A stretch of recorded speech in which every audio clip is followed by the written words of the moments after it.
अस्सलाम वालेकुम दोस्तों, कैसे हैं आप सब। तो आप देख रहे हैं M R Furqan star earning channel. तो आज आपने देखा थंबनेल पे, आपने देखा कैसे मैंने 10 रुपये से 8,000 रुपये कमाए। तो ये रकम जो थी मैंने हफ्ते में कमाई, और किस तरह मैंने कमाई ये मैं आपको बताऊंगा बिल्कुल फ्री में। यानी 10 रुपये भी मैंने नहीं लगाए, बड़ी मुश्किल से लगाए होंगे। तो मैं शुरू करता हूँ। तो मैं आपको एक वाक़या सुनाता हूँ जो मेरे साथ हुआ, और ये रियल वाक़या था, ठीक है। लॉकडाउन जैसे ही हर चीज़ बंद हुई, लॉकडाउन में स्कूल बंद हो गए, मदारिस बंद हो गए। मैं मदरसा पढ़ रहा था और साथ साथ स्कूल पढ़ रहा था, 11वीं फर्स्ट ईयर में था। तो हर चीज़ बंद होगी, हम सुबह से लेकर शाम तक घर में फ़ारिग बैठे हैं। क्या भाई, लॉकडाउन है, 2-3 महीने का जो है ना लॉकडाउन बढ़ गया। तो हम सुबह निकलते बाहर थल्ली पे बैठ जाते जाके, और शाम को जो है ना घर पे उठ के वापस आ जाते। सारा दिन करने को काम ही कुछ नहीं था। फिर एक दिन जो है दोस्त मिला मैं मस्जिद में, तो वो भाई कारखाने में काम करता था, उसका अपना कारखाना था। तो हम उसके पास गए और देखा कि वो भाई मिसवाकें बना बना के जो है ना मिसवाकें सेल करता था, और उसकी मिसवाक माशाल्लाह बाहर एक्सपोर्ट होती थी।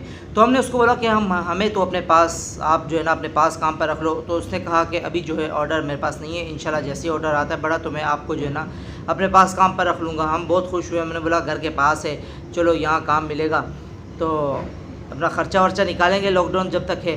तो इतना देखना था कि कुछ दिन बाद जो है ना उसका एक्सपोर्टिंग का काम भी ख़त्म हो गया, बंद हो गया। क्यों, आगे से ऑर्डर नहीं आ रहे थे, आगे से शिपमेंट जो थी वो कंटेनरों का किराया बहुत ज़्यादा हो गया। तो आगे उसके जो है ना ऑर्डर जो है ना कैंसिल हो गए। तो उससे उसको काम जो है ना अपना बंद करना पड़ा, और काम बंद करके वो गाँव जा रहा था। तो जो मिसवाकें थी बहुत सारी, तो वो उन मिसवाकें कुछ बची हुई थी, वो जो है ना फेंक रहा। तकरीबन 3-3.5 बोरे थे। तो मैंने बोला कि ये मिसवाकें क्या करोगे। बोला दोबारा आके जब काम स्टार्ट करूँगा, जो मिसवाकें बची होंगी सही सही वो जो है ना मैं इस्तेमाल करूँगा और वो आगे एक्सपोर्ट करूँगा। तो मैंने कहा अगर ना बची, बोलता है उम्मीद तो नहीं है कि नहीं बचेंगी, उम्मीद यही है कि नहीं बचेंगी, मुश्किल है क्योंकि इतना वक्त मिसवाक पड़ी रहे तो ख़राब हो जाती है।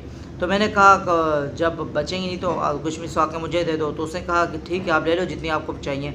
तो मैंने एक बोरा पकड़ा, उस बोरे को मैंने भर लिया, ठीक है। सही से मिसवाकें मैंने उसके अंदर से निकाल ली। वो बाकी मिसवाकें हमने कुछ बाहर फेंक दी, और कुछ जो है बोरे भर भर के अंदर रख दिए। क्यों, हमने बोला कि दोबारा जब आएगा भाई इंशाल्लाह वो काम स्टार्ट करेंगे। तो वो जो है ना तकरीबन नहीं आया। तो मैं वो बोरा ले उठा के घर पे ले गया, अपने अहले इलाका वालों को दी, सही सबको मिसवाकें दी फ्री में।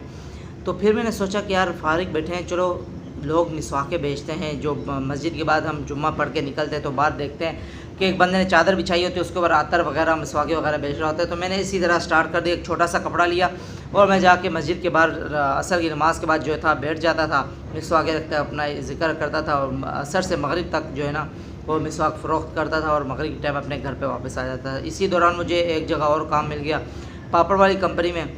तो वहाँ जो था मैं सुबह जाता, पापड़ वाली कंपनी में काम करता, 4 बजे वहाँ से आता, और असर के वक्त जो है ना मैं मिसवाक बेचने चला जाता और मिसवाक बेचता वहाँ से। यानी 300-350-400 रुपये मेरा ख़र्चा निकलता। तो फिर एक दिन मैं गया, बड़ी मार्केट थी उसके अंदर से गुज़र रहा था। तो मगरिब का टाइम था तकरीबन, लॉकडाउन था, हर दुकान बंद पड़ी थी, और प्याज सब्ज़ी वाली एक दुकान खुली हुई थी।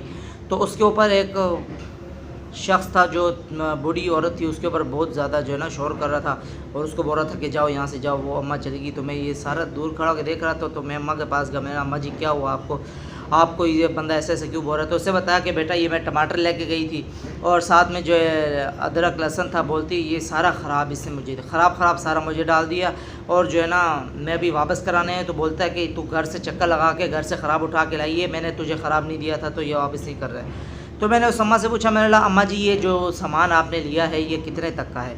उससे बोला कि ये 100 रुपये का है। तो मैंने पैसे निकाले उनको दिए। मैंने बोला आप ये सामान जो है ना मुझे दे दें। तो बोलते कि सामान, मेरा घर बहुत दूर है, मैं वापस सामान लेने जाऊंगी और ये मुझे चाहिए, आप पैसे लेने दो। तो मैंने बोला कि आप पैसे रख लें, बस आप मेरे लिए जो है ना दुआ करें। तो वो अम्मा बहुत खुश हुई, उसने मेरे सर पे दोनों हाथ रखे और मुझे दुआ दी। तो माशाल्लाह मैं कहता हूँ अल्लाह ताला के रास्ते में जब आप खर्च करते तो ना अल्लाह ताला 10 गुना ज़्यादा नहीं देता। अल्लाह ताला आपको बहुत ज़्यादा अता करता, आपके वहमो गुमान में भी नहीं होता, आप सोच भी नहीं सकते अल्लाह ताला आपको इतना अता कर देता है। और फिर मैं गया मस्जिद में, अपने मामूल के मुताबिक मिसवाकें बेचने के लिए मिसवाक खोल के रखी। वहाँ से एक शख्स आया, अनजान बंदा था, उसने एक मिसवाक उठाई, देखी, मेरे मुँह की तरफ देखा, मैं जिक्र कर रहा था अपना। तो बोलता है इसकी प्राइस क्या है। मैंने बोला 20 रुपये। तो बोलता है आप क्या करते हो। मैंने ना मैं पढ़ाई करता हूँ, तो ये जो है ना मदारिस वगैरह बंद होगी, हर चीज़ बंद होगी, तो अपना ख़र्चा वगैरह निकालने के लिए मैं ये जो है ना पार्ट टाइम काम कर रहा हूँ, मिसवाक वगैरह बेच रहा हूँ। तो उस बंदे ने उस 1-1.5 घंटे के बाद उस बंदे ने मुझे 4000 रुपये निकाल के दिए। शायद ये मेरी वीडियो उस तक पहुंच जाए तो मैं उसका दिल से शुक्रगुजार हूँ कि उसने मुश्किल वक़्त में जो है ना थोड़ा सा मेरा साथ दिया। मैंने किसी का साथ दिया, अल्लाह ताला ने उसके दिल में डाला, उसने जो है ना मेरा साथ दिया। तो कहने का मतलब है कि अल्लाह ताला के रास्ते में जब आप ख़र्च करते हो तो ऑटोमेटिकली वो आपके पास घूम के आ जाता है।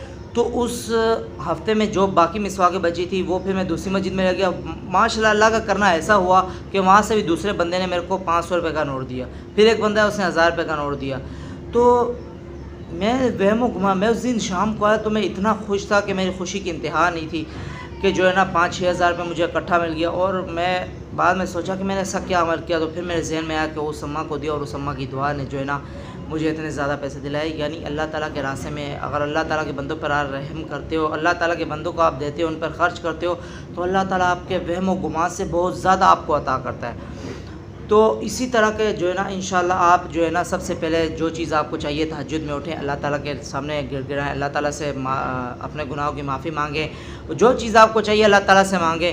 क्यों? अल्लाह ताला फजर के पहले तहज्जुद के टाइम पे पहले आसमान पर होता है और अपने बंदों की हर फरियाद सुनता है। तो अल्लाह ताला से अपनी जायज़ हाजत मांगे, ऐसी हाजत नहीं मांगे कि वो जो है ना नुकसानदा हो। अल्लाह ताला बाज़ औक़ात हम समझते हैं कि हमने फ़लाँ दुआ की है वो हमारी दुआ कबूल नहीं, हालांकि ऐसा नहीं है, हमारी हर दुआ कबूल होती है।